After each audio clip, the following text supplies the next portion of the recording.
नमस्कार मेरे प्यारे दोस्तों। तो आज है 1 अक्टूबर और 1 अक्टूबर का जो सेकेंड शिफ्ट का एसएससी एमटीएस का एग्जाम होने वाला था वो समाप्त हो चुके हैं। तो सेकेंड शिफ्ट में जो जीके और जीएस के प्रश्न पूछे गए हैं और जो लोग एग्जाम दे करके आए उनके द्वारा जो प्रश्न बताए गए हैं, मैं आपको 100% एक्यूरेट आंसर के साथ बताने वाला हूँ, पढ़ाने वाला हूँ। और कुछ ऐसे मोस्ट एक्सपेक्टेड प्रश्न भी बताने वाला हूँ जो आने वाले शिफ्टों के लिए, आने वाले तारीखों के लिए काफी महत्वपूर्ण होने वाला है, क्योंकि यहाँ से प्रश्न एग्जाम में आ ही जाते हैं। तो अगर आपका एग्जाम आने वाले शिफ्टों में, आने वाले तारीखों में है, तो आप इस वीडियो को बगैर स्किप किए हुए पूरा जरूर देखिएगा। तो बात करें पहला प्रश्न का, तो इतिहास से प्रश्न यह पूछा गया था कि बाबर के पूर्वज किस वंश के थे। याद रखिएगा। चलिए देख लेते हैं बाबर के पूर्वज किस वंश के थे। तो तैमूर और चंगेज खान का वंश था बाबर का पूर्वज। और बात करें अधिक जानकारी की, तो बाबर ने 1507 में बादशाह की उपाधि धारण की थी।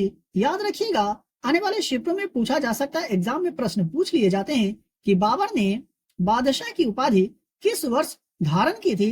तो 1507 में बाबर ने बादशाह की उपाधि धारण की थी। याद रखिएगा।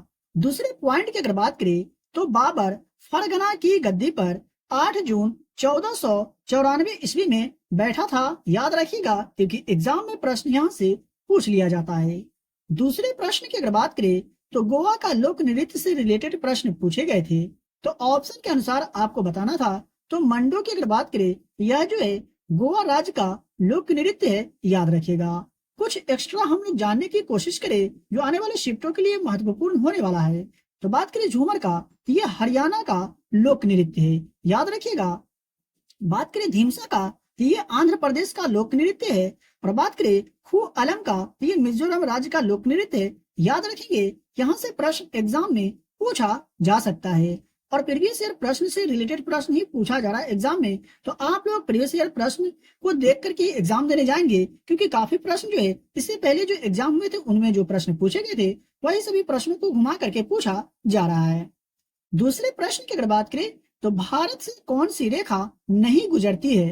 तो याद रखिएगा, मकर रेखा और भूमध्य रेखा की अगर बात करें, तो यह भारत से नहीं गुजरती है। कुछ इस तरह से प्रश्न पूछे गए थे।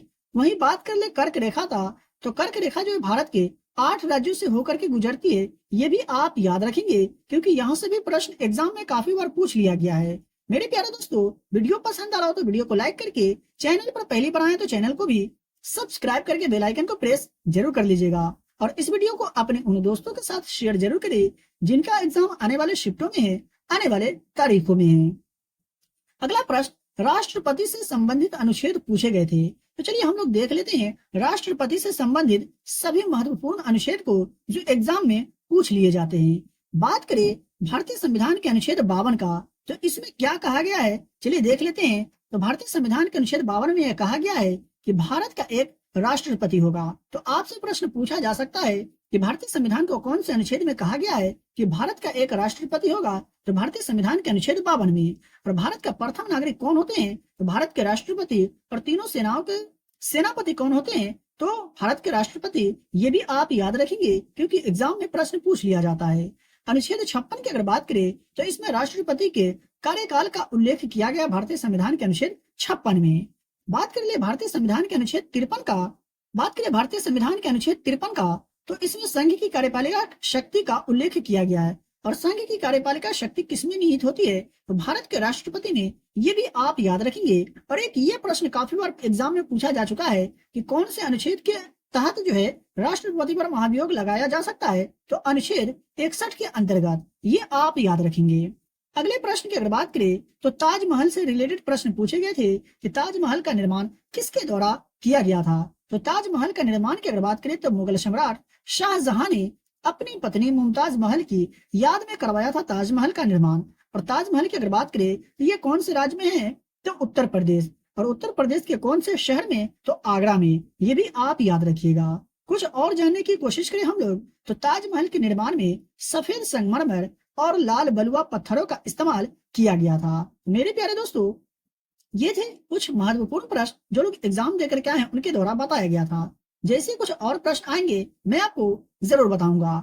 वीडियो पसंद आया और अभी तक लाइक नहीं किए तो वीडियो को लाइक करें। चैनल पर पहली बार आए तो चैनल को भी सब्सक्राइब करके बेल आइकन को प्रेस जरूर कर लीजिए और इस वीडियो को अपने दोस्तों में शेयर जरूर करें जिनका एग्जाम आने वाले शिफ्टों में आने वाले तारीखों में है। पीडीएफ के लिए वीडियो के डिस्क्रिप्शन में दिए गए टेलीग्राम चैनल को ज्वाइन करें और फ्री में पीडीएफ प्राप्त करें। तो चलिए मिलते हैं फिर से एक नई वीडियो में।